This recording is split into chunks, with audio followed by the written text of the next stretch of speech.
Ok, buenas noches a todos. Les doy pues la bienvenida una vez más. Gracias por estar aquí. Y vamos a empezar con el tema que nos, ah, que nos toca el día de hoy, que es el tema ya número 6, que se titula Las 6 relaciones del discípulo. Antes de entrar, vamos a hacer un pequeño resumen de lo que fue el tema anterior, que fue el examen de admisión, ¿verdad? Que como decía Rosa ahorita, pues era un tema el cual nos decía si íbamos a poder o si íbamos a querer cumplir con esos requisitos, ¿verdad? Para poder continuar en esta formación de, de discípulos para convertirnos en apóstoles, ¿verdad? Después. Y dentro de ese examen de admisión veíamos que eran 4 los aspectos más importantes los que nosotros debemos de cumplir. El primero de ellos, pues, es tener un solo maestro. Era lo que se nos decía. Cuando nosotros confiamos nada más en ese maestro o seguimos a un solo maestro, pues estamos cumpliendo con ese requisito. Y pues ese maestro, pues ya sabemos quién es, ¿verdad? Jesús, que es al que vamos a seguir. El otro aspecto, pues el seguimiento inmediato, que es en cuanto nos hace el llamado, pues tenemos el ejemplo de muchos de las personas en la Sagrada Escritura que lo siguieron de inmediato, ¿verdad? Dejaron lo que tenían, lo que estaba en sus manos, lo que estaba a su alrededor, para seguir, para decir ese sí o para dar ese sí. Después tenemos pues renunciar a los obstáculos. Dentro de estos pues había unos obstáculos o cosas que son un tanto difíciles, ¿verdad?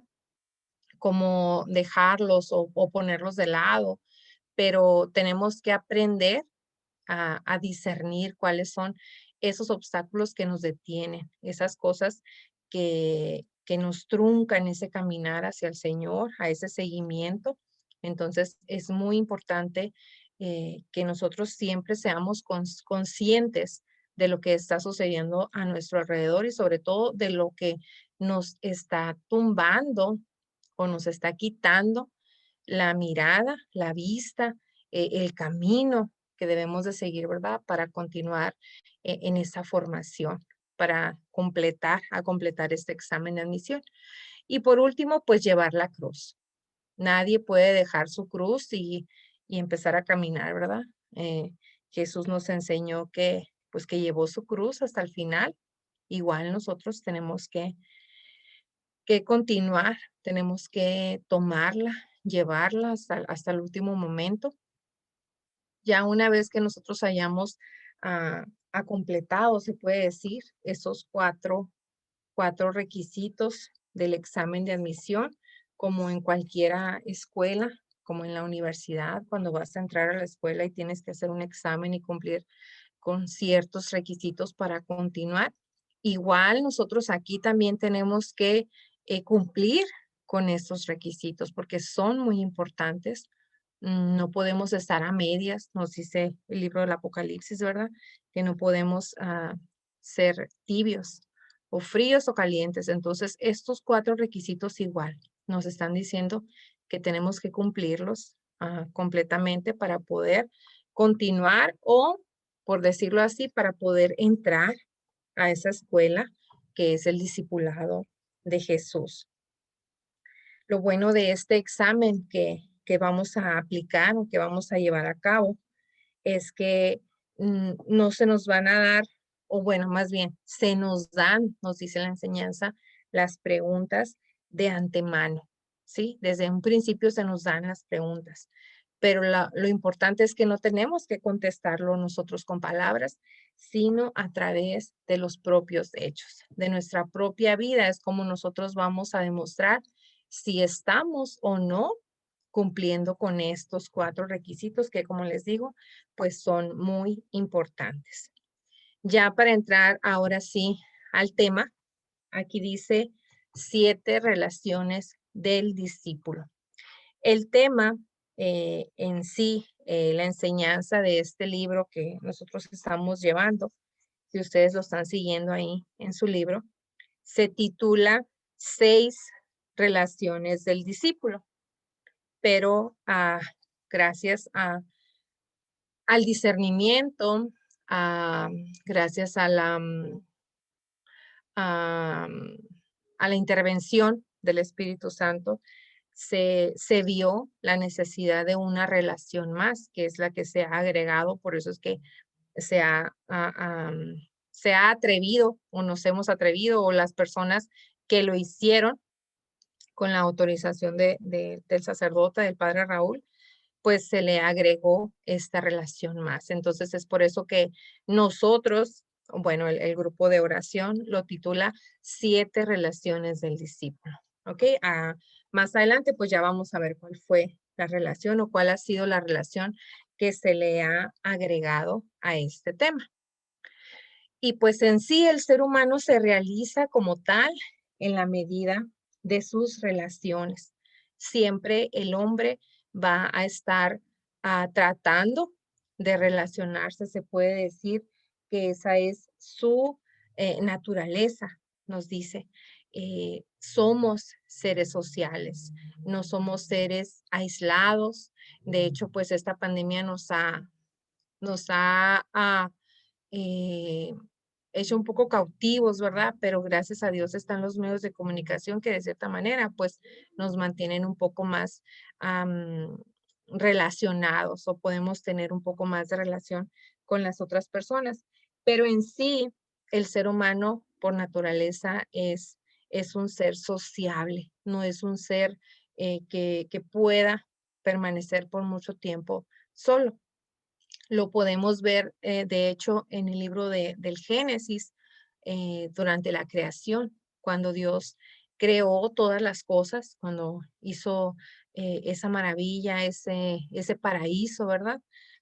Ya una vez que lo hubo terminado, pues decide poner al hombre, decide crear al hombre para que disfrute de ese paraíso que él había realizado, pero al mismo tiempo, al tenerlo ahí, se da cuenta que le hace falta alguien más a ese hombre. Entonces es que decide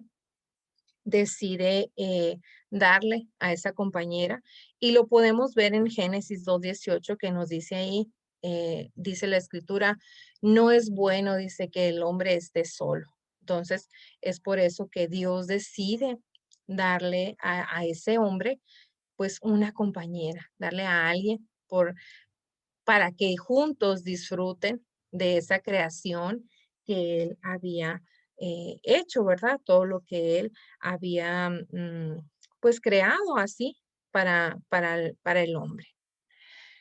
Se reconoce como verdadero discípulo de Jesús precisamente por sus siete relaciones. Y estas son las siete relaciones que debe de tener y que debe de cumplir, así como esos cuatro aspectos que se deben de cumplir para este examen de admisión.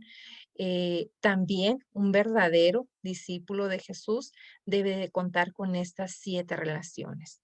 Y ninguna es más importante que la otra. Todas son importantes y todas se tienen que poner en práctica para que este discípulo crezca realmente, para que este discípulo pueda dar unos frutos verdaderos, ¿sí? Unos frutos abundantes.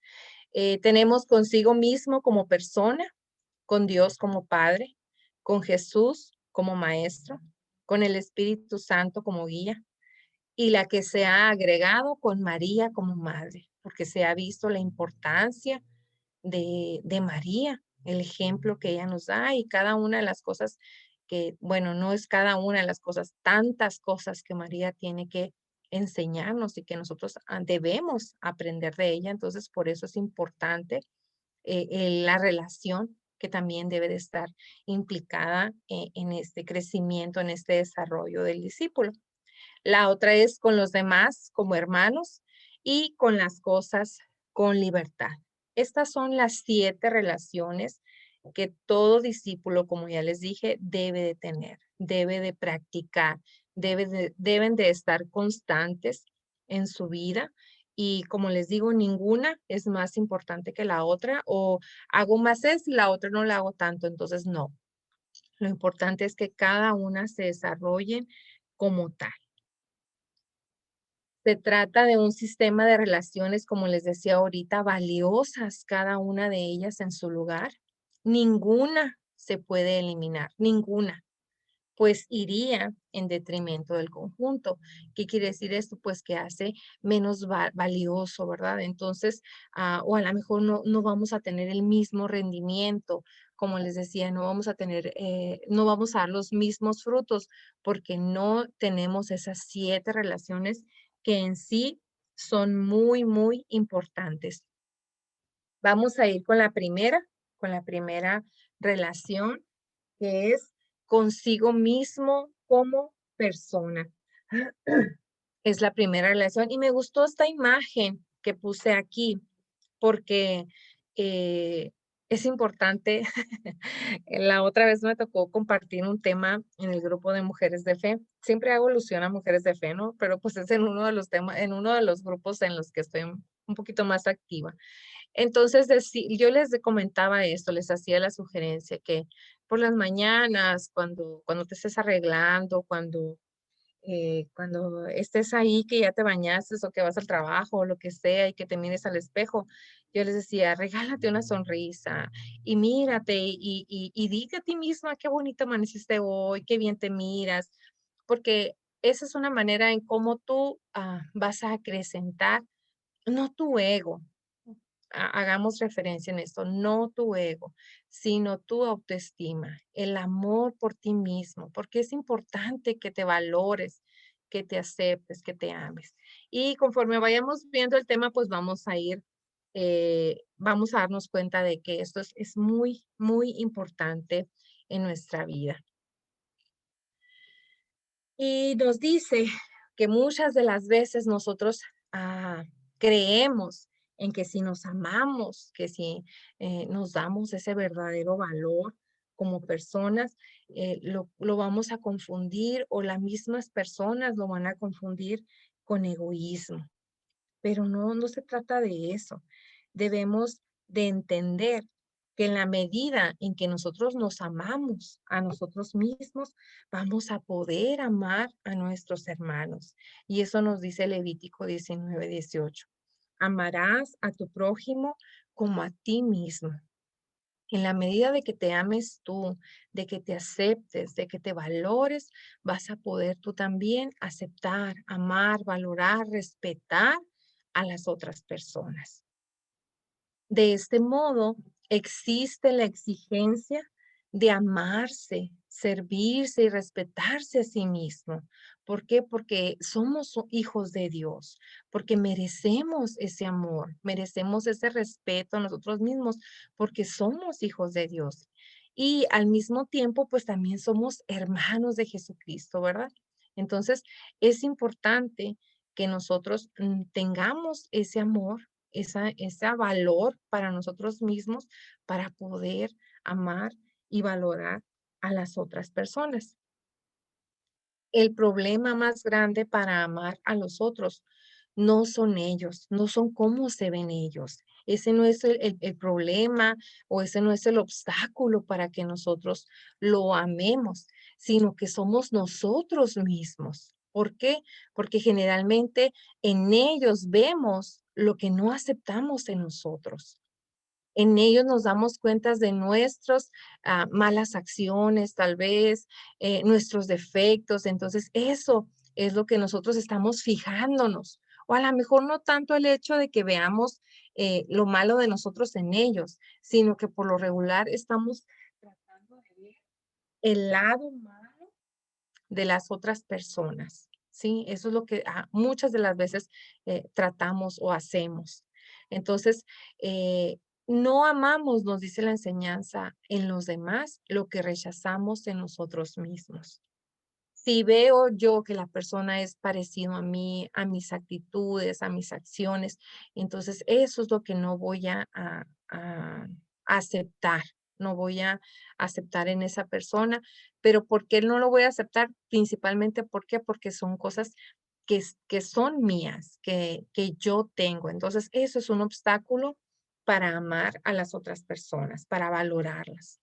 Se trata de tener clara conciencia de nuestro valor como persona, con posibilidad de amar y con la dignidad suficiente para ser amados. Fíjense, esto también es muy importante porque tenemos que valorarnos, sí, porque simplemente por el simple hecho de ser una persona, como les decía ahorita, que fuimos creados a imagen de Dios, ya con ese pequeño detalle, ya tenemos que darnos ese valor, pero tenemos que amarnos también, pero suficiente también, nos dice aquí, con la dignidad para ser amados, para aceptar que otra persona también me ame, me valore, me respete, ¿sí? Entonces, es como un juego de palabras lo que se nos presenta aquí, pero nos debe de quedar muy claro eso, que tenemos que valorarnos para amarnos, pero también tenemos que dejar que nos amen. Y también tenemos que aceptar y amar a nuestros hermanos. ¿Por qué? Porque también son hijos de Dios, porque también están hechos a imagen de Dios, porque también tienen ese valor por el hecho de ser persona. La personalidad radica en la individualidad, no en el individualismo. ¿Qué quiere decir esto? Individualidad, individualismo. Como les digo, parece un juego de palabras, pero me gustó esta imagen. ¿Por qué? Porque todos, si se fijan, la mayoría tienen un moño y hay uno que es diferente, que tiene corbata. Entonces, esa es la individualidad, que seamos únicos, ¿sí? Porque somos únicos, cada uno de nosotros es único, pero no por el hecho de ser único somos individualistas o caemos en el individualismo. El individualismo es ser solo, es apartado, es alejado de los demás. Eso no es lo que debe de caer. En eso no debe de radicar nuestra existencia, nuestro ser. ¿Por qué? Porque como les decía ahorita, pues somos seres sociables, somos seres que necesitamos de tener ese contacto con las otras personas. Por eso mismo es importante, nos dice aquí, que seamos esos únicos. Dice, nos hace irrepetibles, pero insustituibles en la historia. Entonces, es importante que seamos únicos, que sea yo con mis características, con mis creencias, con mis actitudes, pero no por el hecho de ser yo única, irrepetible e insustituible, voy a ser aparte, voy a alejarme de los demás, me voy a hacer a un lado para no poder o no querer relacionarme con esas otras personas.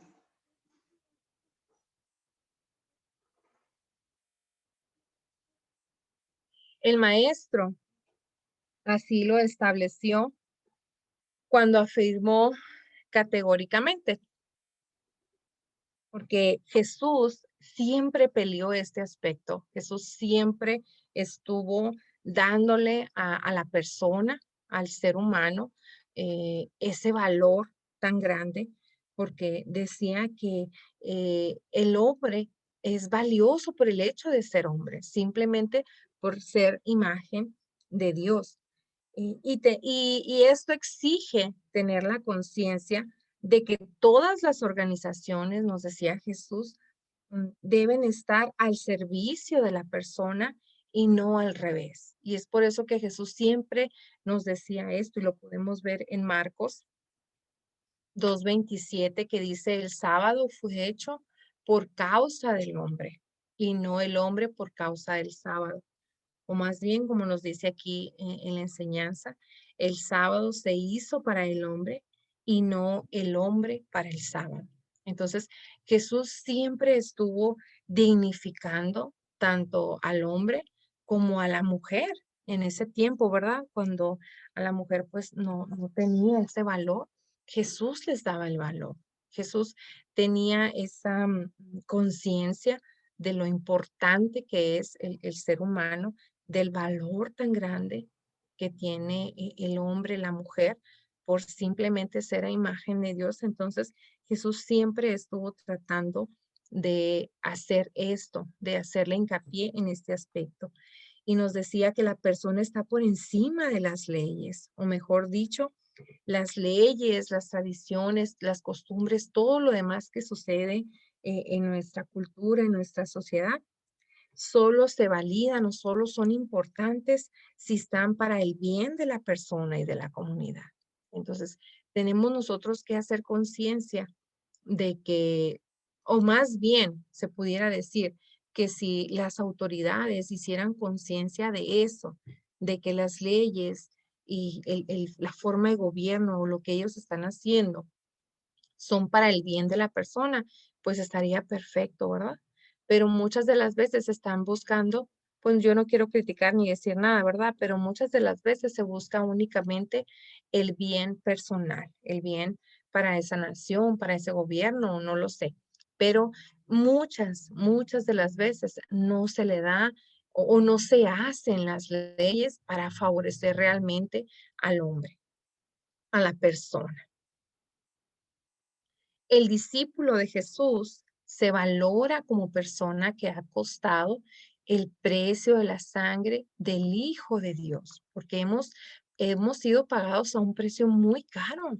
Hemos sido pagados a precio de la sangre, nos dice 1 Corintios 6:20. Ustedes han sido comprados a un precio muy alto.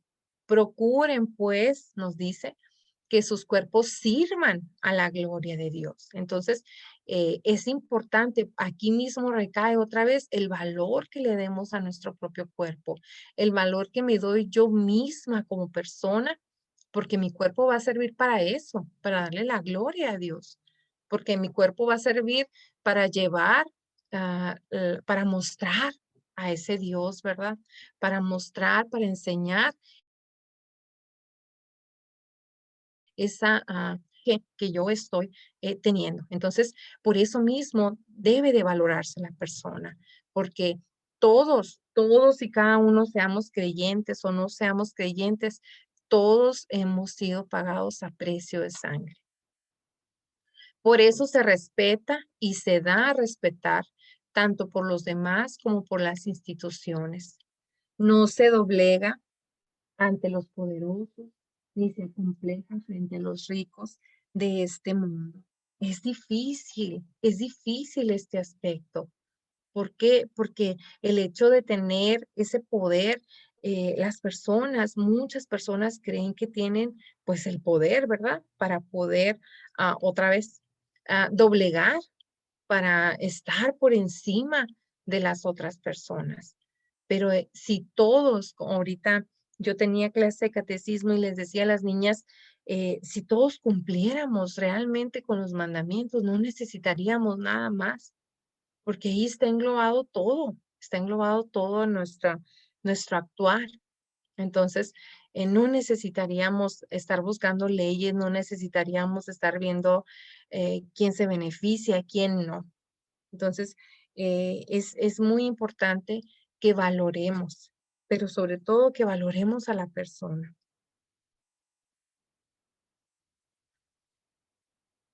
¿Cuánto, cuánto valora Jesús a la persona? Es tanto el valor que Jesús le da a la persona, como les decía ahorita, la dignifica a la persona y eso lo podemos ver, un ejemplo que tenemos en la Sagrada Escritura, que hay muchos, ¿verdad? Muchos ejemplos que podemos nosotros ver, que podemos leer sobre cómo Jesús dignificaba a la persona, cómo le daba ese verdadero valor y no por lo que tuviera, no por lo que hiciera, no por quién era, simplemente por el hecho de ser simplemente una persona.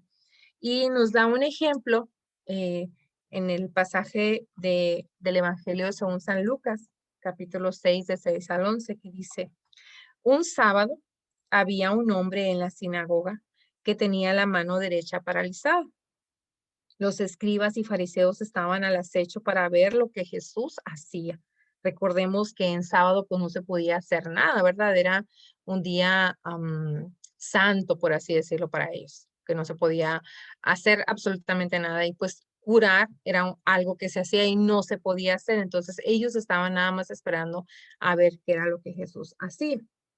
El maestro, sin dudarlo un momento, llamó al hombre y lo colocó en el centro de la sinagoga, queriendo dar a entender que la persona debe de estar en el corazón de toda estructura, en vistas a su bien integral. ¿Qué nos quiere decir esto? Jesús le daba el valor, no le daba el valor al lugar, no le daba el valor al momento, le daba el valor en sí a la persona. Que si esa estructura que se hizo, esa sinagoga, pues no servía para servir o no se podía utilizar, o no la podían más bien utilizar las personas, entonces, ¿para qué se hacía? ¿Para qué estar ahí? Como que eso era lo que Jesús quería decir. Entonces, él quería enfatizar que la persona, en la circunstancia que esté, en la situación económica, en el nivel educativo que tuviera, decía que debía de estar en el centro, en el corazón, dice, de toda estructura. El verdadero discípulo de Jesús no se menosprecia, se ama tanto que es capaz de negarse a servir a otros cuando esto exige renunciar a algo que le es debido. Y nos da otro ejemplo. Si ustedes recuerdan, una noche había 10 vírgenes que estaban esperando al esposo. A 5 de ellas se les acabó el aceite y el fuego de sus lámparas comenzó a extinguirse. Entonces pidieron a las otras que compartieran el suyo, pero éstas no convinieron porque eso conllevaba que sus lámparas se apagarían también. Entonces, ellas decidieron pues negarse, dice aquí, tuvieron que negarse a servir a los otros, a las otras vírgenes. ¿Por qué? Porque también iban a perder algo ellas en esa noche, en ese momento. Cuando se nos pide algo que implica perder la luz, no tenemos por qué darlo. Cuando se nos pide que calumniemos, cuando se nos incita a, a cometer algún delito, mm, robar tal vez, cuando se nos pide que cometamos alguna, ay, se me fue la palabra, que cuando estemos afuera de lo que es lo aceptable para Dios. Cuando nosotros, como les decía, cuando cometemos algún delito, cuando, ay, se me fueron las palabras, cuando encubrimos a alguien porque sabemos que cometió un crimen, un delito o algo y lo estamos encubriendo, cuando juzgamos, cuando en ese tipo de situaciones es cuando nosotros estamos perdiendo la luz. ¿Y qué es esa luz? Pues la gracia que nosotros tenemos con nuestro Dios. Si nosotros estamos perdiendo esa luz, estamos perdiendo la gracia de Dios. Entonces, tenemos que tener, como les decía ahorita, mucho discernimiento para poder entender o saber cuándo o en qué momento nosotros podemos perder esa luz. Dice que al contrario, el evangelio se vive negándose a entregar el aceite. ¿Y qué es el aceite? Les vuelvo a decir, pues esa gracia, ¿verdad? Porque si no tenemos la gracia, no vamos a tener la luz, no vamos a tener el aceite, se nos va a apagar nuestra lámpara y no nos van a mirar porque vamos a estar a oscuras. Entonces, es muy importante que nosotros pidamos siempre la iluminación o la inspiración del Espíritu Santo para que podamos nosotros comprender cuándo es un momento en que debemos negarnos, debemos decir que no a tal o cual servicio que pueda dañarnos, que pueda dañar nuestra luz, que pueda hacer que entreguemos nuestro aceite. El discípulo se ama y se respeta a sí mismo como persona. Entonces, es importante que nosotros entendamos este aspecto. ¿Por qué pusieron primero esta relación? ¿Por qué pondría el autor la relación consigo mismo como persona y no primero la relación con Dios como Padre? ¿Por qué? Porque en la medida en que yo me ame, en la medida que yo me respete, me acepte, me valore, voy a poder hacer todo ese tipo de cosas con las demás personas. Es muy importante el creerme que soy capaz. Es muy importante el aceptar que sí, tengo defectos, pero también tengo muchas cualidades, tengo muchas virtudes. Es muy fácil cuando se nos pregunta, o más bien, es muy difícil cuando se nos pregunta, ¿qué cualidades tienes? Pues nos quedamos ahí, al menos a mí a veces me pasa, ¿verdad? Y nos quedamos ahí o me quedo ahí pensando, pues, ¿qué cualidades tengo? Pero que no nos pregunten o que no me pregunten, ¿qué defectos tienes? Porque ahí sí puedo hacer una lista enorme, grande, ¿verdad? Pero eso no es lo importante. Es importante que nos reconozcamos, como les digo, que tenemos defectos, pero es más importante todavía reconocer nuestras cualidades, aceptarnos con esas cualidades y con esos defectos, aceptarnos tal y como somos, amarnos, respetarnos, valorarnos, porque les vuelvo a decir, si no lo hacemos nosotros mismos, nadie nos va a respetar. Si yo no me amo a mí, voy a andar mendigando amor a otras personas, a que me menosprecien, que me sobajen, no sé. Entonces es importante que te valores a ti mismo, que te ames. Es por eso quiero pensar o quiero entender que el autor pone esta relación primero. ¿Por qué? Porque en la medida en como yo me ame, voy a amar a los demás. Voy a amar y aceptar a mis hijos. Voy a amar y aceptar a mis hermanos, a mi esposo, a mi esposa, a mis padres, ¿verdad? Entonces es muy, muy importante. Vamos con la siguiente relación, que es con Dios como Padre, ¿sí? Como ya les decía, en los crecimientos o en otra, en otro momento, a mí me fascinan los dibujos Fano porque son tan sencillos, pero tienen mucha, mucha, mucha enseñanza.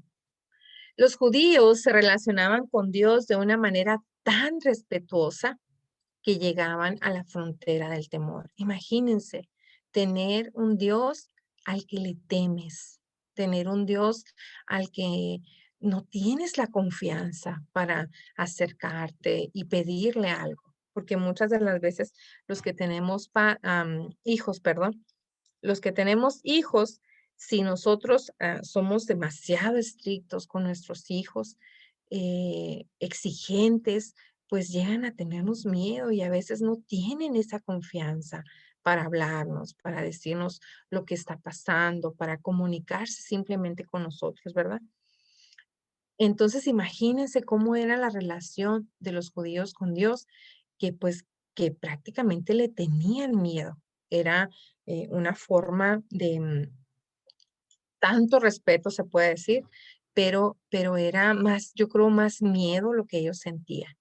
Para ellos, Yahvé era tan santo que no tenía nada que ver con los pecadores de este mundo. Imagínense, tener un Dios al que ni siquiera quiere voltear a vernos, yo creo, porque como somos tan pecadores, pues, ¿para qué lo tenemos?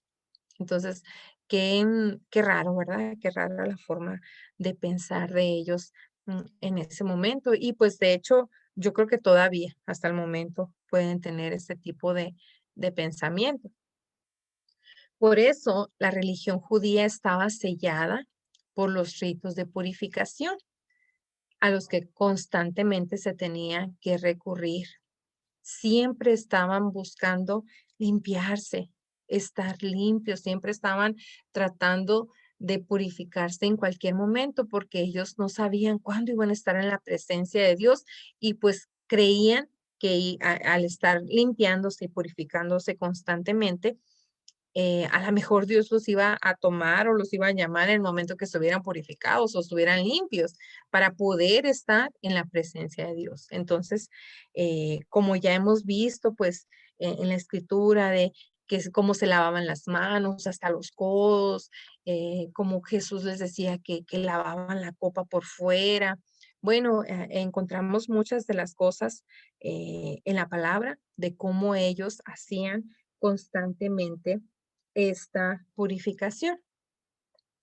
Nadie se atrevía a ingresar al Santo de los Santos, o sea, el Jecal, que era am, el templo donde estaba, pues, como la iglesia ahora, donde tenemos ahí el tabernáculo o el sagrario, donde están el cuerpo y la sangre de Cristo, ¿verdad? Ahora.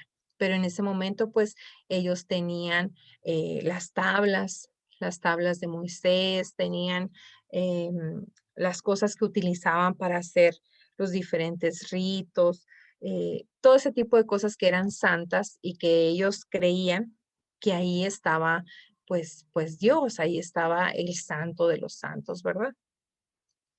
Esta es más o menos la imagen de ese lugar. Es el templo de Jerusalén que fue construido por el rey Salomón. Entonces, en este lugar era pues donde se llevaban a cabo, donde estaban los sacerdotes, donde se llevaban a cabo los sacrificios, era donde estaba pues como les digo, ese lugar, el santo de los santos, donde ya era lo más sagrado, por así decirlo, ¿verdad? Recuerdo y nunca se me va a olvidar cuando se nos dio esta clase, cuando Sofía nos decía que era tanto el miedo que sentían al entrar a ese lugar en específico, que decía que los amarraban a la cintura con una cuerda para que a lo mejor al estar ahí podían morir, decía, de la impresión. Entonces, para poder sacar el cuerpo, pues por eso los amarraban a la cintura. O sea, es increíble, es increíble ver las costumbres, conocer la forma en cómo ellos llevaban aquel límite.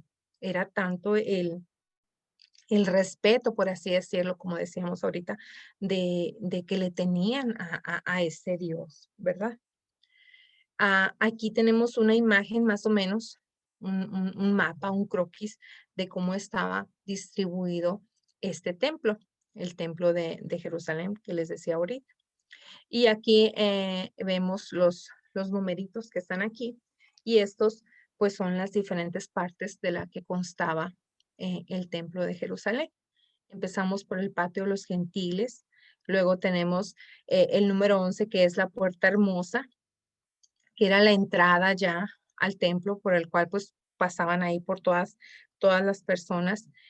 Recuerdo que hay una cita en Hechos con respecto a la puerta hermosa, que había un paralítico, un tullido que iban y lo dejaban ahí todo el tiempo, todos los días, para para pedir limosna, ¿verdad? Entonces, en ese momento ah, Pedro, pasa Pedro y Juan, y pues el paralítico les pide dinero y pues Pedro le dice, no tengo oro, le dijo, pero te voy a dar algo, te voy a regalar algo que sí tengo, le dijo, y lo toma de la mano y le dice, queda sanado. Y sí, gracias a esa fe de Pedro y gracias a la unción del Espíritu Santo, el paralítico fue sano en ese momento, gracias pues, gracias a la fe, como les decía ahorita, de Pedro, gracias a la unción del Espíritu Santo, se sanó. Entonces, toda su vida había sido paralítico y pues tenía años ahí pidiendo dinero en la puerta hermosa. Ese es uno de los ah, milagros, se puede decir, que realizó Pedro, sanaciones y cuántas otras cosas más podemos encontrar, ¿verdad? En la Sagrada Escritura. Luego después tenemos el tesoro del templo, que es el número 10, el que está ahí. El 9, que es el patio de las mujeres, que era hasta donde podían llegar las mujeres nada más. De ahí para adentro, pues ya no podían ellas entrar. Luego tenemos la puerta de Nicanor, el número 8. El número 7, el altar donde se realizaban los sacrificios. Luego tenemos el patio de Israel. Luego ya tenemos el patio de los sacerdotes, pues que que creo que era donde estaban los sacerdotes, ¿verdad? Los que ya podían entrar un poco más allá. Y luego tenemos el altar del incienso, que en el Evangelio según San Lucas, en el capítulo 1, nos habla de cómo Zacarías en este lugar fue cuando vino el ángel y le profetizó que tendría a un hijo que iba a ser Juan el Bautista. Si ustedes lo quieren leer, está en Lucas 1:11, ahí lo pueden encontrar. Luego ya tenemos el lugar santo. Después viene el velo, que la cortina también se le conoce, que es el velo que se rasgó cuando, cuando Jesús muere en la cruz. Este fue el velo que se rasgó en ese momento. Y luego ya por último tenemos el Santo de los Santos o el lugar santo, el lugar sagrado, que como les decía ahorita, pues era donde estaba pues lo más sagrado, era donde estaba la presencia de Dios. Y pues relacionado con nosotros actualmente, como les decía ahorita, pues el sagrario o el tabernáculo, ¿verdad? Que es donde se guarda el cuerpo y la sangre de Cristo.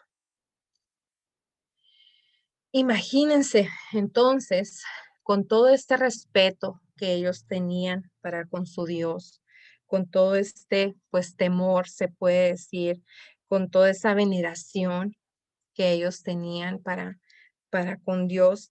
Ahora viene Jesús y se atreve a llamar a Dios de una manera pues que nunca nadie lo había hecho, de una manera, solamente la manera en como un niño puede dirigirse a su papá, que es como pues decirle abba, papá, papito, que era lo que Jesús vino a enseñar, vino Jesús a traer. Imagínense qué tanta fue el desconcierto para estos sacerdotes con respecto a todo lo que ellos creían, con respecto a todo lo que ellos hacían, y que venga este hombre y lo llame de esta manera, pues para ellos fue algo muy, una provocación, nos dice, incluso una falta de respeto. O era una absoluta confianza en Dios la que Jesús mostraba, o era la herejía más grande que hubiera surgido en la religión de Israel. Era tanto el irrespeto, era tanto el irrespeto de Jesús que pues imagínense, para todos fue muy, muy difícil aceptarlo, ¿verdad? Afirmaba que Dios era bueno con todos. Eso es lo que nos decía Jesús, eso es lo que vino Jesús a enseñar, haciendo salir el sol sobre justos y pecadores. Si en él había preferencias, en este Dios que Jesús venía a enseñar, no era por los justos. Dios no venía por los justos, al contrario, venía por los pecadores, venía por los oprimidos, venía por los que estaban sufriendo, venía por los pobres, ¿verdad? Y a los cuales les había enviado a su Hijo único.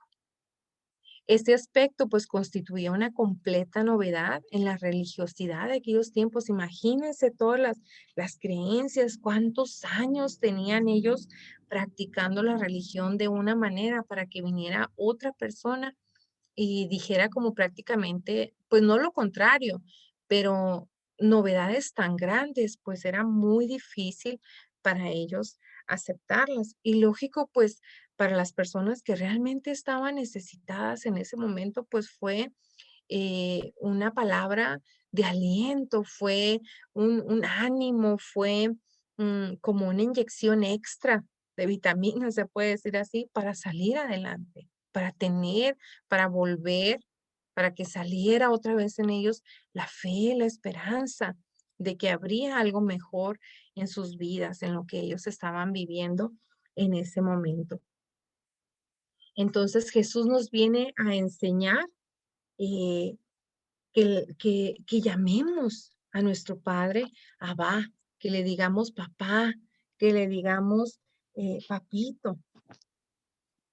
Y me encanta esta imagen, la volví a poner porque, como les digo, son caricaturas, son dibujos, pero si pones atención realmente, en la escalera tú ves a personas adultas, porque tienen barba las que están subiendo por esa escalera, pero al momento al llegar con el padre, se convierten en niños, porque eso es lo que quiere que nosotros seamos, que seamos sus hijos, que seamos sus niños, que dependemos de él, que necesitamos de ese cobijo, de ese auxilio, que tengamos esa dependencia, ¿verdad?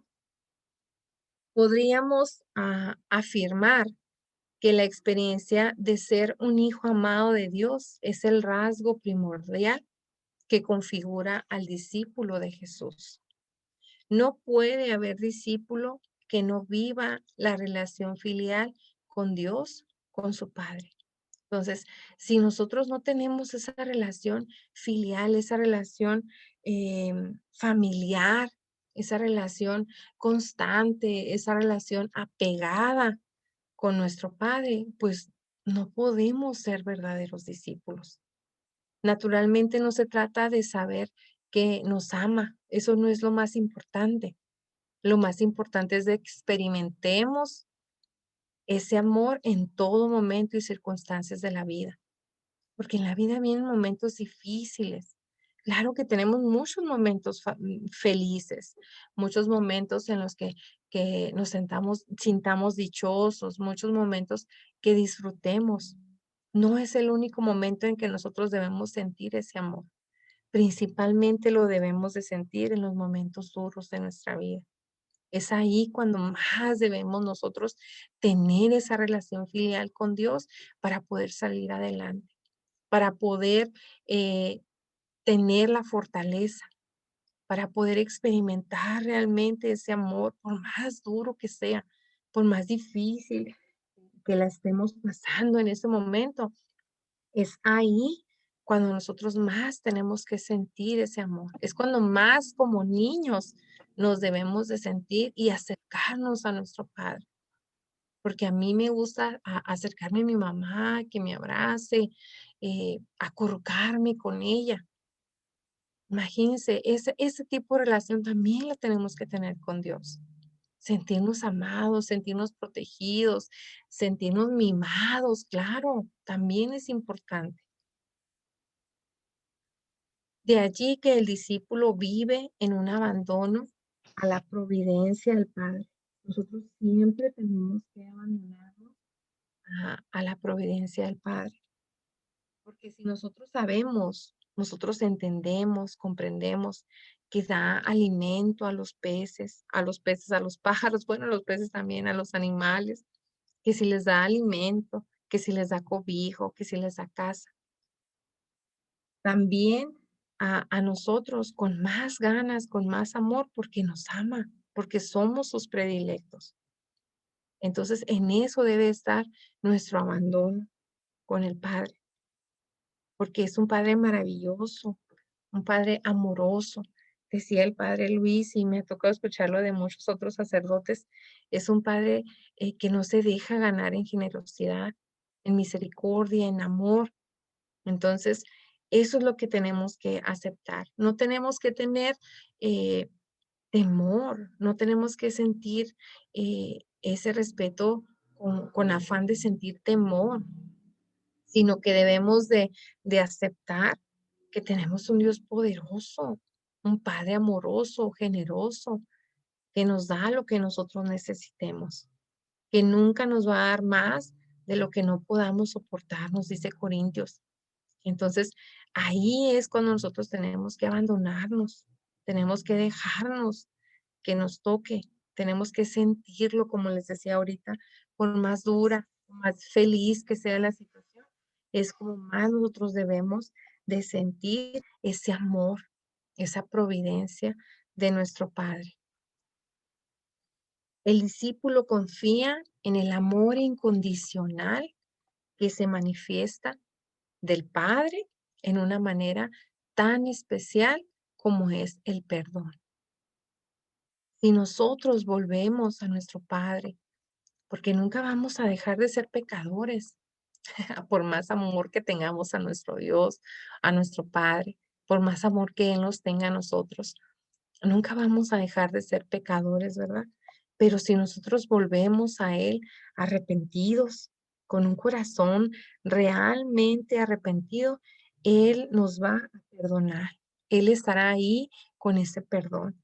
Y un ejemplo tan maravilloso que tenemos en la Sagrada Escritura, pues recordar la bella parábola, nos dice, de el hijo pródigo, porque el padre festeja con mucho gozo el regreso a la casa de su hijo, de ese hijo que estaba perdido, de ese hijo que estaba prácticamente muerto.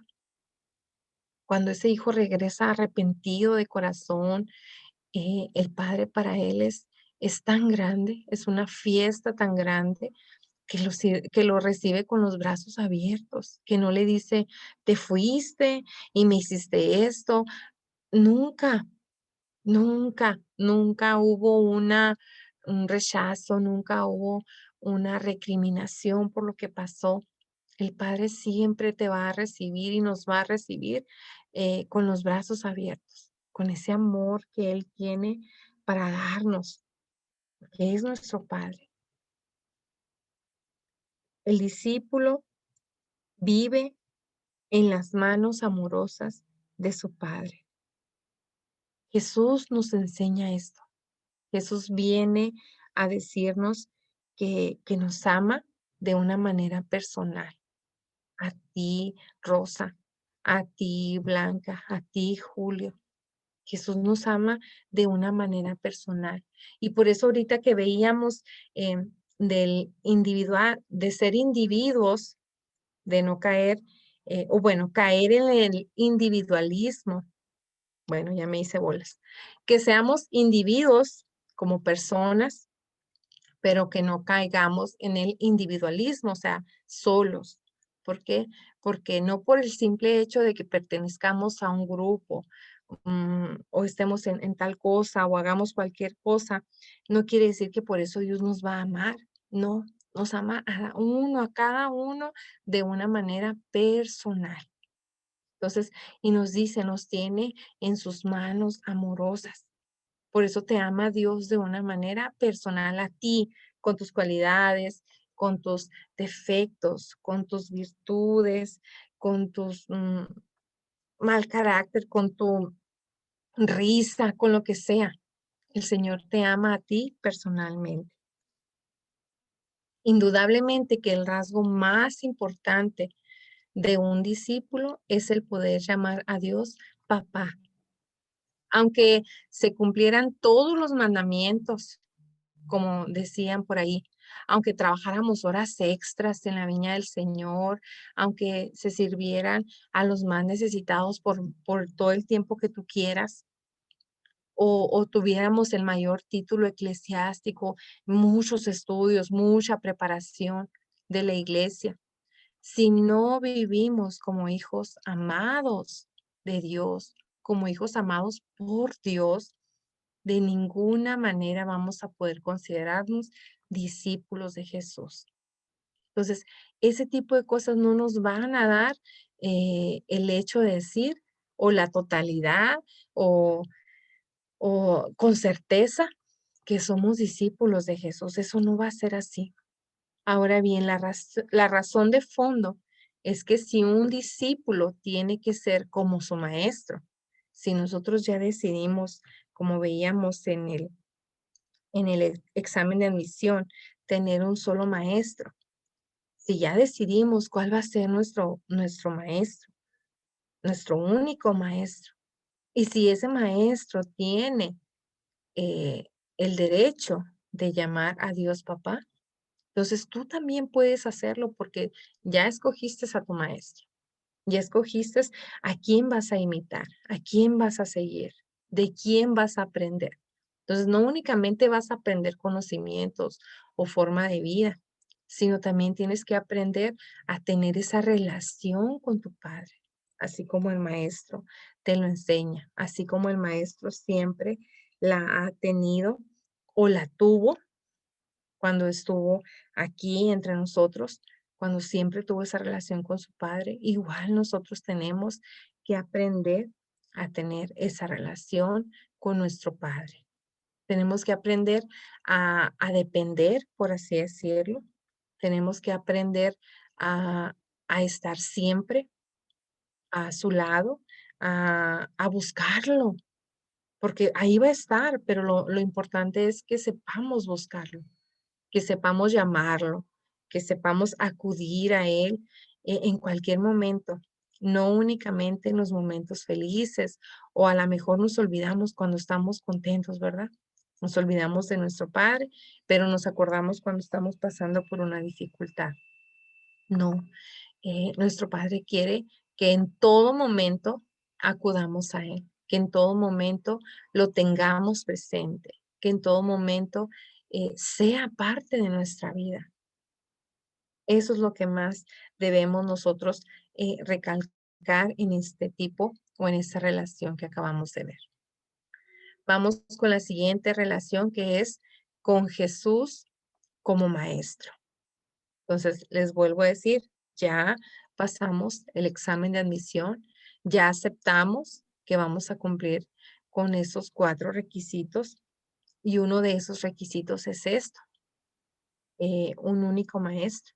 Entonces, ahora tenemos a Jesús como maestro. ¿Cómo lo vamos a hacer? ¿Qué es lo que tenemos que hacer nosotros para poder eh, imitar, aprender a nuestro maestro? Si con una sola frase nosotros quisiéramos definir la relación de un discípulo para con Jesús, diríamos que lo considera su único maestro personal. Entonces, tenemos que nombrarlo único maestro, único maestro. No tenemos más maestros, no tenemos a quién más seguir, no tenemos que ver qué enseñanza nos da este señor que da muchas conferencias porque es de la nueva era. No tengo que ver qué me dicen los astros, qué me depara el futuro, qué me dice el zodiaco. No, nuestro único maestro, el único que nos tiene que decir, nos tiene que enseñar, es este, el que tú ya has elegido, que es Jesús. Ese es al único al que tú debes de seguir, que debes de buscar, que debes de imitar. Y esta relación tiene 6 características. La primera, que es llamado por el maestro. La segunda, se sienta a los pies de su maestro. La tercera, escucha a su maestro. La cuarta, le cree a su maestro. La quinta, sigue al maestro.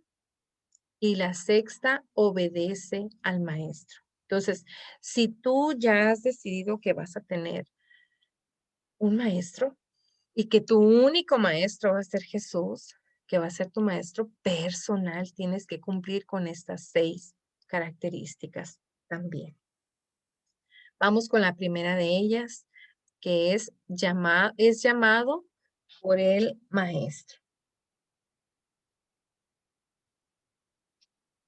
Hace 2000 años, todo discípulo, y eso ya lo miramos si mal no recuerdo, en el segundo tema de esta enseñanza, se nos hablaba de lo que era los maestros, em, los maestros en el tiempo en que Jesús estaba y cómo era ser un discípulo de Jesús o cómo Jesús era como maestro.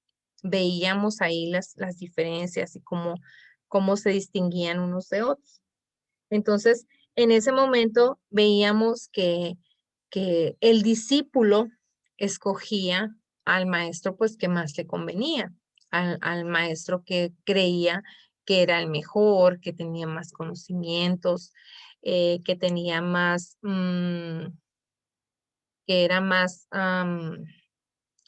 reconocido por las demás personas.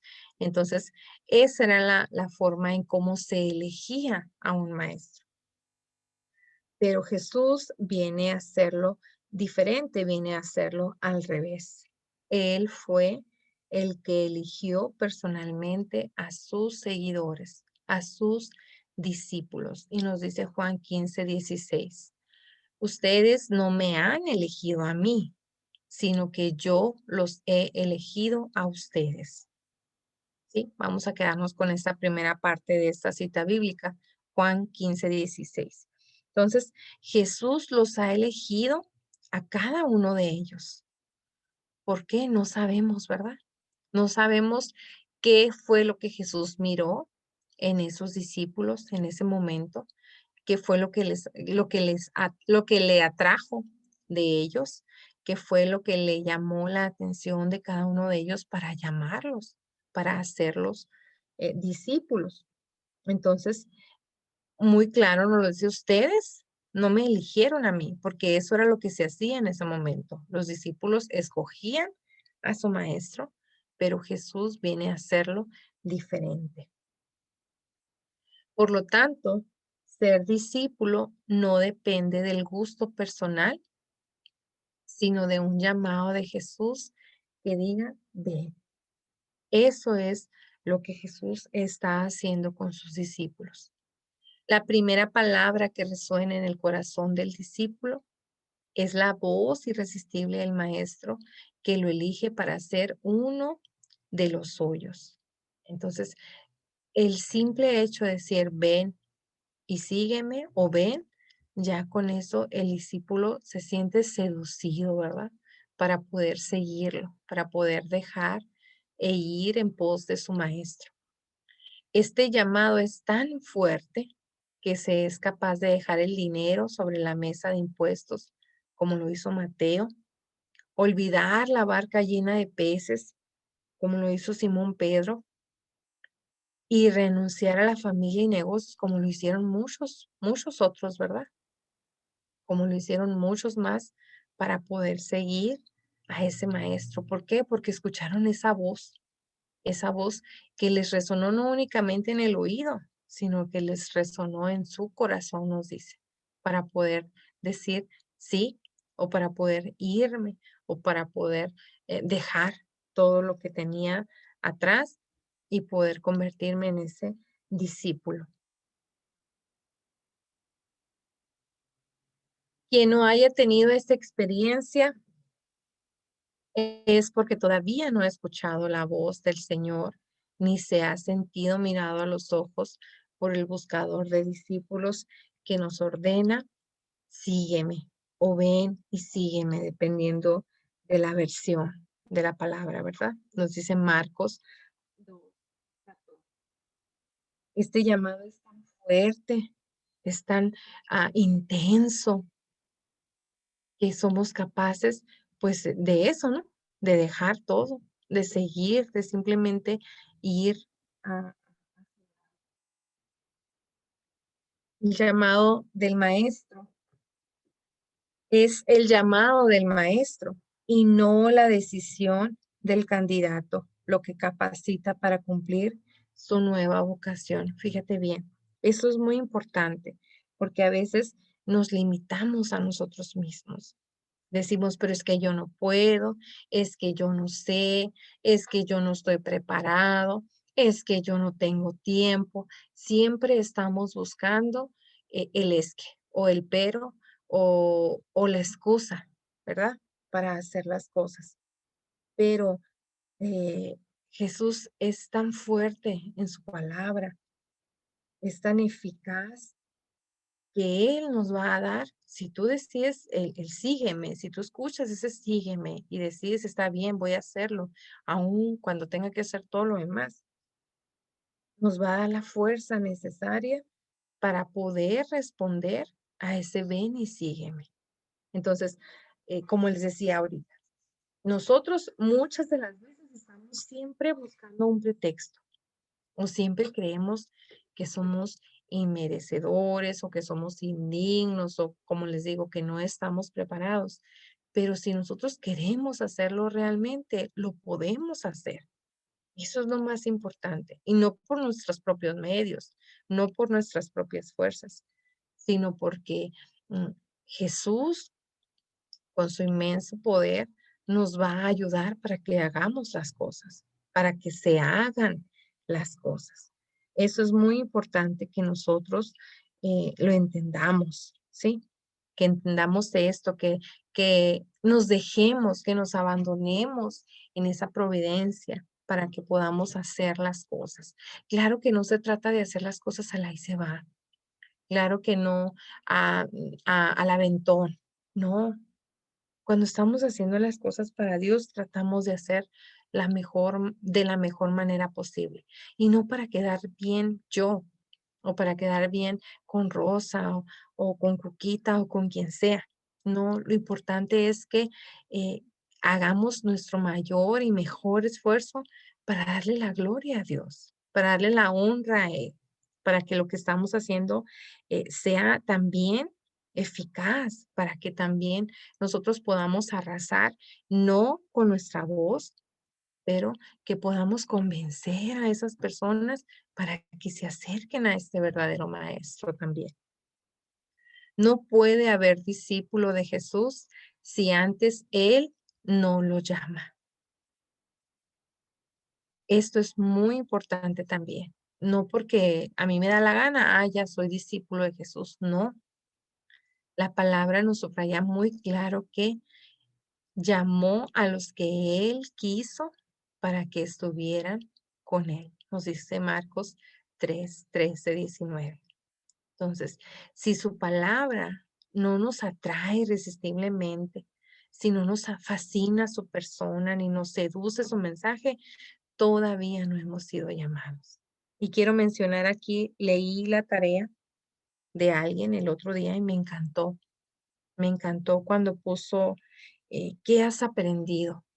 Me encantaron sus palabras de cómo se nota que esa voz ya lo sedujo, se nota que esa voz ya lo hizo suyo, ya esta persona ya entendió, ya escuchó ese llamado y está buscando por todos los medios posibles seguir, continuar en este camino a pesar de todo lo que pase, a pesar de los obstáculos, a pesar de la situación, esta persona ya lo escuchó y eso es increíble.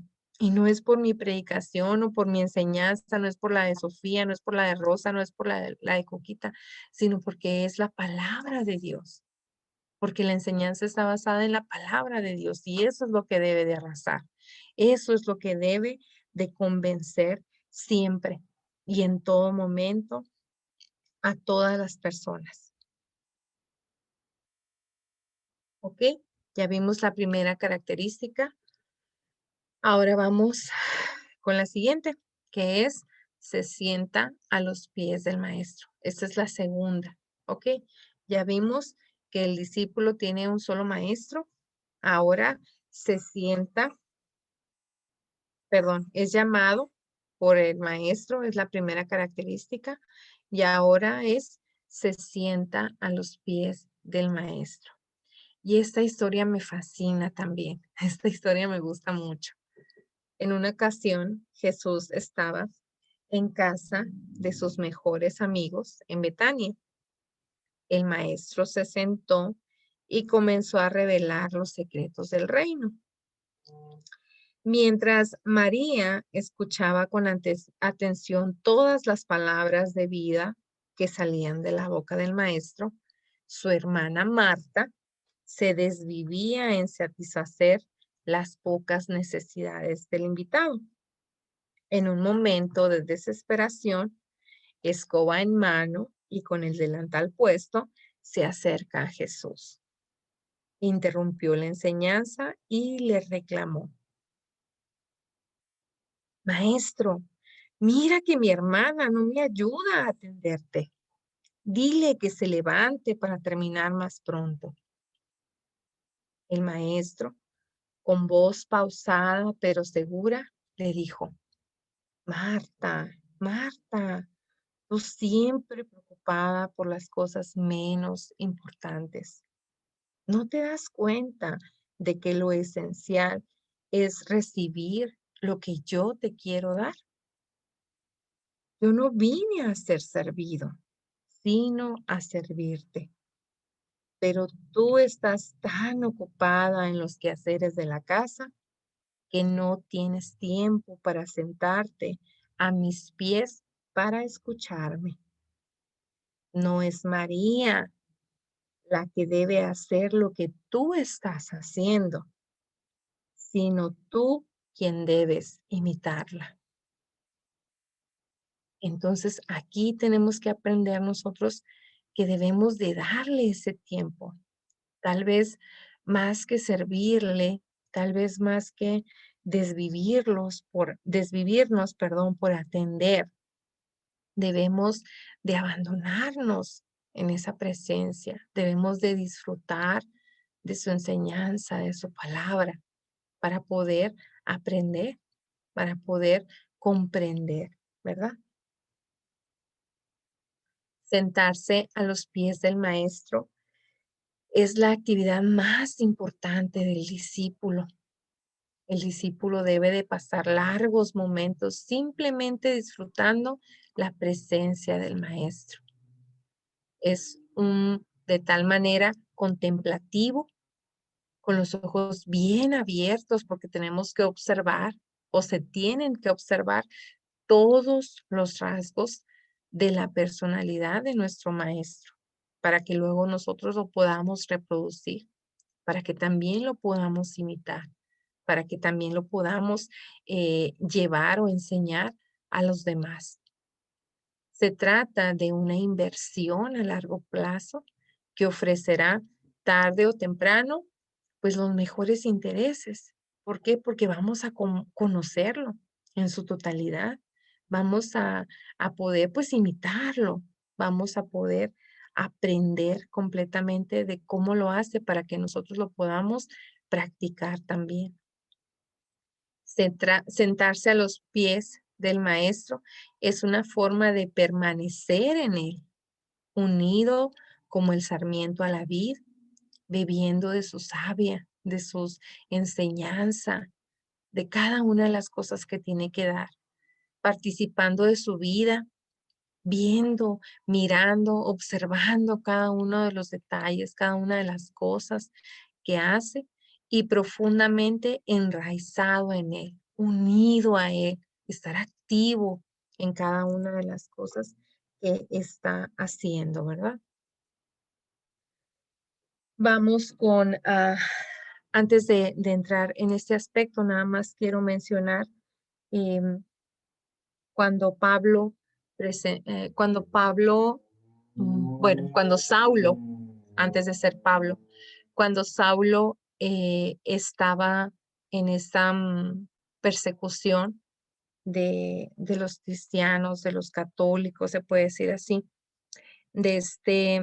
él se decía que se había sentado a los pies del mejor maestro que él pudo haber tenido, que era Gamaliel, que era uno de los mejores maestros que había en ese tiempo.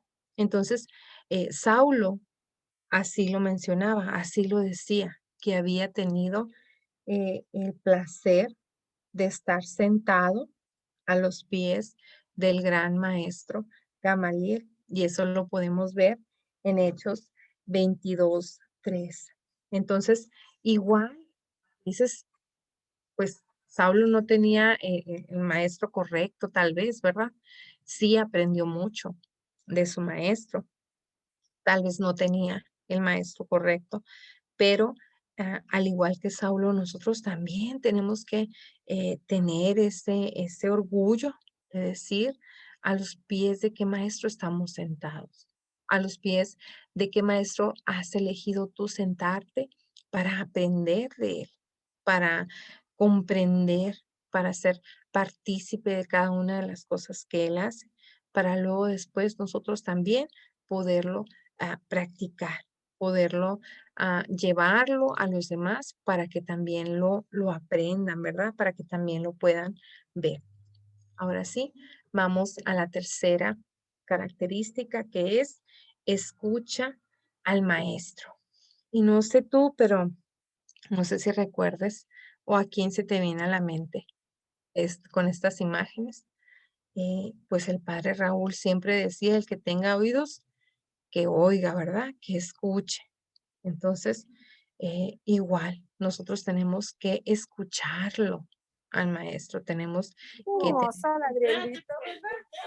que tener bien abiertos nuestros oídos, bien limpios, para poder nosotros aprender de ese maestro, para poderlo escuchar. Si se sienta a los pies del maestro, no es para asumir una actitud pasiva, sino para realizar una de las actividades más difíciles de este mundo, que es escuchar. Si se carece de este requisito, es imposible llegar a ser discípulo de ningún maestro, no únicamente de Jesús, de cualquier maestro, porque no vamos a poder aprender. Si no escuchamos, no vamos a poder aprender. Es importante que nosotros aprendamos a escuchar. A veces nos gusta hablar tanto, ¿verdad? Que no podemos escuchar o no podemos callarnos para escuchar lo que se nos está diciendo. Entonces, es una de las cualidades que tenemos que desarrollar, el saber escuchar. En el Evangelio notamos cómo los discípulos se acercan a Jesús. A veces lo buscan en privado cuando después de que Jesús había terminado de dar una enseñanza o había hablado sobre algún tema o había dado alguna parábola. Entonces, muchas de las veces los discípulos se acercaban a Jesús ya en privado para preguntarle por algo que no habían entendido o no habían comprendido, o para ver si lo que ellos entendieron en ese momento era lo correcto, ¿verdad? Pero se reconocían a sí mismos ignorantes. ¿Por qué? Porque aceptaban a su maestro como el único que tenía la verdad. Solo a él le podían preguntar. Si era su maestro, no iban a ir a preguntarle a alguien más, oye, ¿qué querría decir? ¿O por qué nos dijo eso? No, tenían que preguntarle directamente a él porque ellos creían todo lo que salía de la boca de su maestro. Entonces, eso era lo más importante, que le creían, le escuchaban y si no entendían, pues preguntaban, porque eso también, Sofía siempre nos ha dicho mucho eso, ¿verdad? Que eh, es más tonto el que no pregunta que el que pregunta, porque muchas veces creemos que, ay, es que, ¿cómo voy a preguntar? Se van a reír de mí. Pero no, tenemos que preguntar cuando algo no comprendemos. Y así mismo lo hacían estos discípulos. Se reconocían ignorantes y únicamente aceptaban la verdad que salía de la boca de su maestro. Después de que Salomón construyó el templo de Jerusalén, Dios le prometió darle algo o lo que él quisiera. Entonces el rey Salomón le pidió lo más necesario que él creyó en ese momento. Le dijo, Lev Shomeha, le dijo, dame un corazón que escuche. Eso lo encontramos en Primera de Reyes 3:9. Dame un corazón que escuche. Es lo único que pidió el rey Salomón. Imagínense qué grande, ¿cómo puede ser la palabra? O sea, pedirle a Dios eso, saber escuchar. Nos enseña a nosotros también pedirle al Señor que nos enseñe a escuchar, que nos enseñe no únicamente a escuchar, que nos enseñe a aceptar esa palabra, que nos enseñe a escucharla, a aceptarla, a vivirla, que la hagamos nuestra. Entonces, eso es lo que, imagínense un rey que sepa escuchar, pues qué grande sería, ¿verdad? Hoy, en la actualidad, si esos gobernantes realmente supieran escuchar, tuvieran ese corazón que escuche. Esta es la gracia más grande que debe de tener un dirigente de la iglesia de Jesús. Si no es capaz de escuchar al pastor de pastores, si este dirigente no sabe escuchar a su maestro o a ese pastor, ¿cómo entonces va a pastorear? ¿Cómo va a guiar a los que están a su cargo, a los que están en su rebaño? Si no sabe escuchar la voz de Dios, ¿cómo va a poder mostrar la voluntad divina a los demás?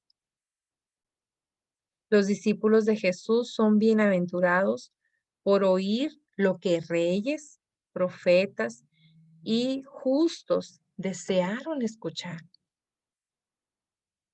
En fin, quien no sabe escuchar no puede ser discípulo de Jesús. Entonces nosotros tenemos que pedir también ese corazón que sepa escuchar, ese corazón que escuche. Dios expresa de muchas formas, Dios se expresa a través de muchas formas su palabra. Es como nos va a llegar, a hacer llegar la palabra.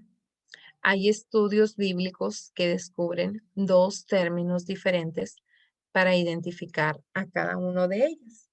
Y estos términos son logos y rema. Logos significa la palabra en general, el mensaje que ya ha sido revelado por Dios y que por lo tanto es inefable e inmutable, que quiere decir que no se puede cambiar, como la Sagrada Escritura. Ya lo tenemos, es algo que Dios ya lo reveló a los hombres y que no se puede cambiar, que no tenemos la autoridad para cambiarlo, como lo han estado haciendo en muchas de las religiones o sectas actualmente, que hacen lo que les dé la gana. Entonces, a eso se refiere con el término logos, cuando es el mensaje ya dado por Dios, que es la Sagrada Escritura, que no lo podemos cambiar, que ya está ahí, ¿sí? Que ahí está tal como es. No podemos nosotros hacerle ninguna modificación. Y el otro es el rema, el otro término, y se refiere específico para una circunstancia determinada. Lo que Dios nos quiere decir en ese momento que nosotros lo estamos necesitando. Eso es el rema. Si el logos es lo que Dios ya dijo, ya no lo dijo, ya se lo dio a conocer a los hombres en cierto momento, el rema es lo que Él nos está diciendo en ese momento específico, ahorita que tú lo estás necesitando o lo vas a necesitar o no lo sé. Entonces, son dos términos, pero eh, son diferentes, pero los podemos encontrar los dos en la Sagrada Escritura y son las dos formas en que Dios nos da a conocer su palabra. ¿Ok? El logos es lo que ya está, la Sagrada Escritura tal como está, y el rema es la manera en cómo Dios nos va a hablar con un mensaje específico, que también lo podemos encontrar en la Sagrada Escritura, pero es un mensaje en el que tú lo estás necesitando en ese momento o que el Señor necesita decírtelo en cierto momento específico. Seguimos. Vamos con la otra característica. Le cree a su maestro.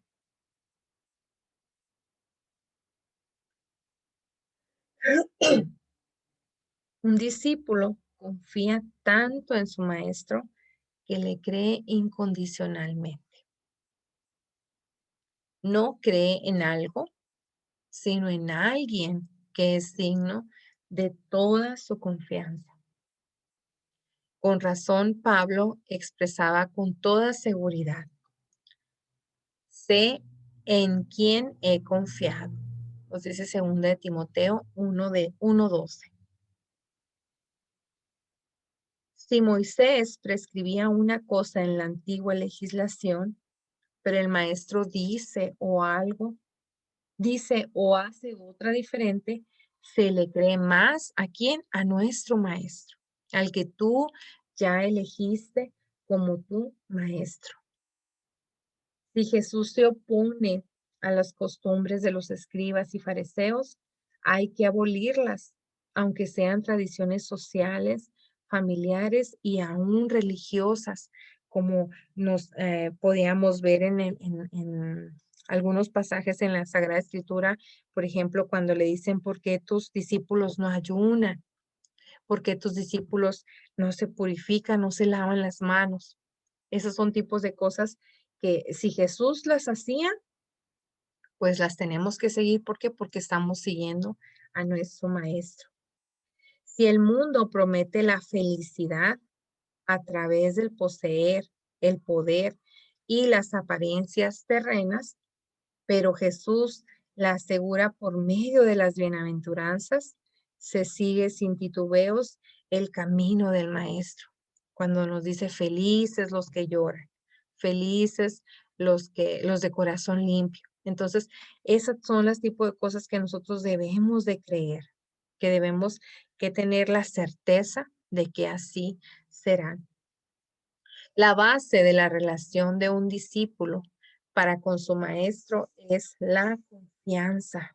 Nosotros siempre tenemos que tener puesta la confianza en Dios.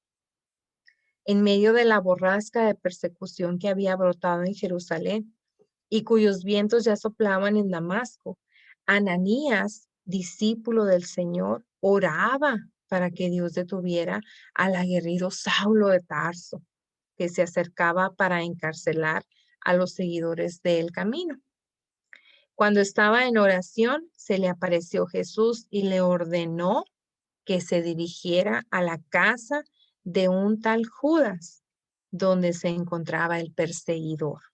Es decir, se le pedía que fuera a entregarse en las manos del enemigo.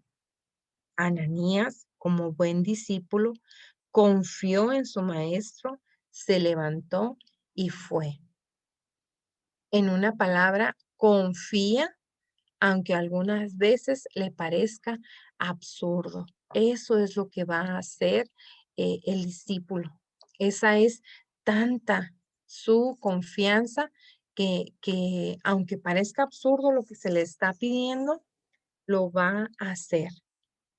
Aún nos dice cuando las matemáticas parezcan ilógicas, se confía absolutamente en él, porque 2 peces no alcanzan para alimentar a una inmensa multitud. ¿Cómo vamos a creer o cómo vamos a pensar más bien? Por eso dice ilógico, que 5 panes y 2 peces van a alimentar a una multitud, pero aún así nosotros tenemos que confiar absolutamente en Él. Cuando Jesús envió a sus discípulos a colaborar con Él en la obra de evangelizadora y los asoció a su empresa, les dio esta orden: no tomen nada para el camino, ni oro, ni plata.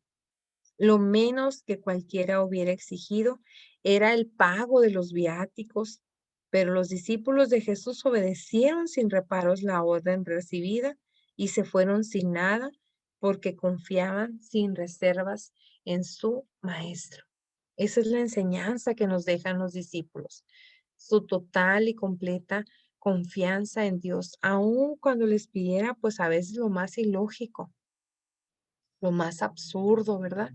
Entonces nosotros también tenemos que confiar, tenemos que creerle al maestro, a nuestro maestro, a este que nosotros hemos elegido como nuestro maestro. La siguiente, sigue al maestro. Seguir al maestro no se reduce a ir físicamente en pos de él, sino ante todo imitar su estilo de vida. O sea que no únicamente nos vamos a sentar a los pies del maestro para copiar sus actitudes, sus muecas, sus ademanes, sus señas. No, sino que tenemos que imitar también el estilo de vida que Él tiene. Por eso, uno de los primeros nombres que se dieron a nuestros hermanos en la fe fue los seguidores del camino. Así se les llamaba y lo vemos en Hechos 9:2. Ser discípulo de Jesús implica seguir su camino, delineado por su estilo de vida. Vive como Él y quien lo ve a Él, a ese discípulo, mira de alguna forma a su maestro. Entonces, nosotros tenemos que aprender tanto de nuestro maestro para que cuando nos miren, si nosotros realmente somos discípulos de Jesús, cuando nos miren lo van a mirar a Él. Vamos a reflejar a Jesús. Vamos a poder mostrar al maestro que nosotros realmente estamos siguiendo. Ser discípulo no se alcanza por un título, credencial o función eclesial. Tampoco el acta de bautismo garantiza que nosotros vamos a pertenecer o que somos parte de Jesús. Ni siquiera nos dice el cumplimiento formalista de algunas normas religiosas o morales. Nada de esto asegura que nosotros somos o seamos discípulos de Jesús. Y nos da unos ejemplos aquí. La enseñanza nos dice, cuando el gobierno hace los censos de población, nunca falta la siguiente pregunta. ¿Qué religión tiene usted?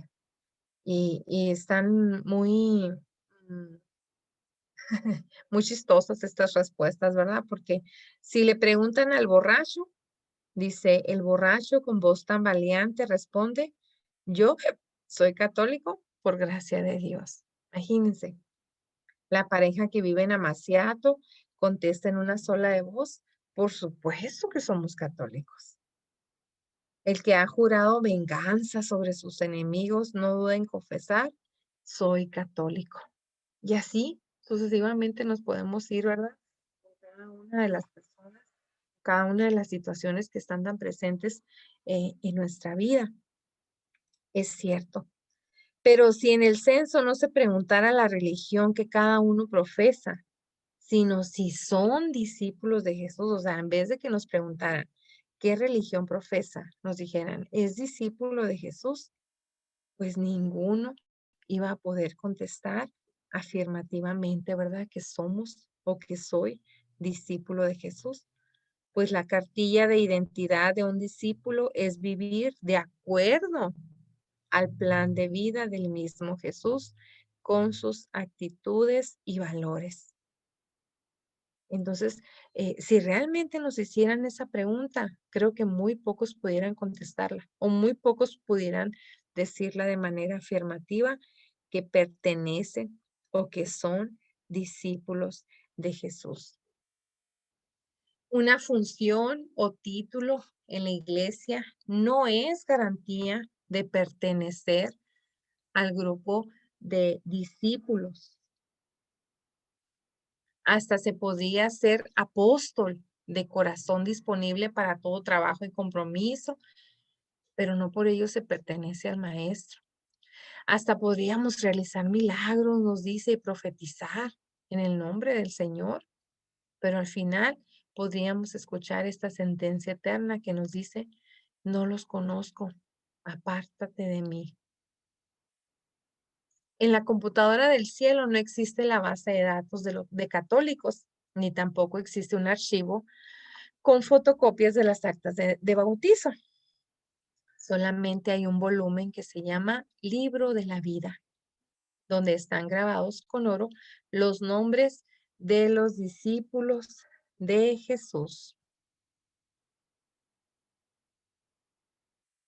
Imagínense si estaría allí o si puede estar ese nombre. Había un joven que era bueno, demasiado bueno, si lo comparamos con los otros jóvenes de su generación.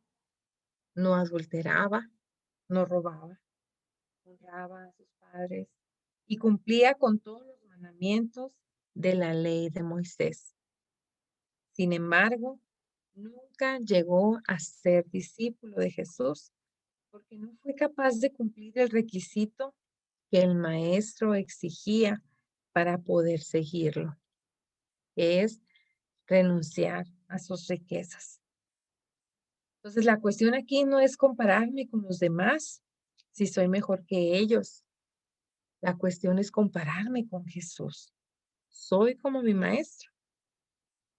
No se trata de apegarme o de apegarnos a una ley o guardar tradiciones, sino adherirnos al corazón,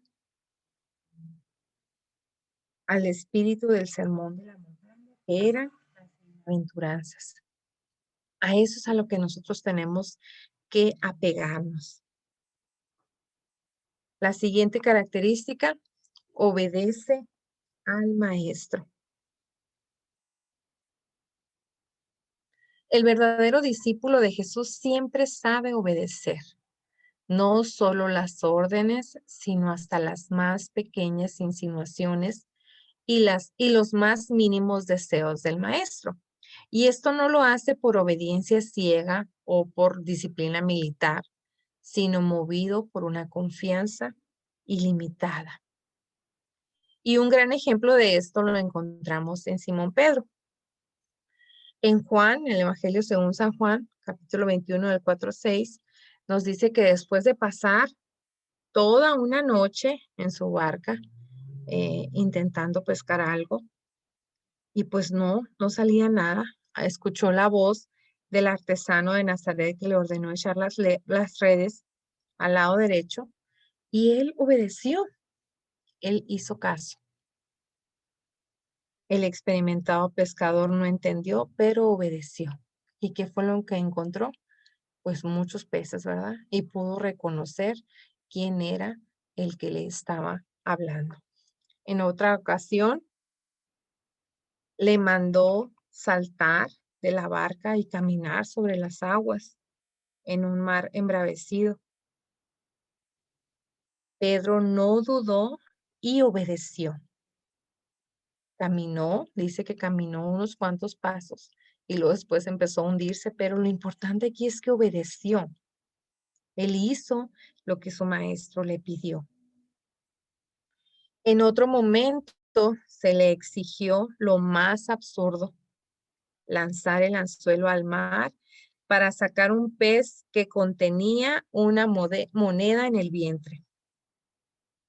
Pedro no se puso a discutir si los peces comen monedas, no argumentó que alguien guardaría dinero adentro del pez, sino que simplemente hizo lo que se le mandó.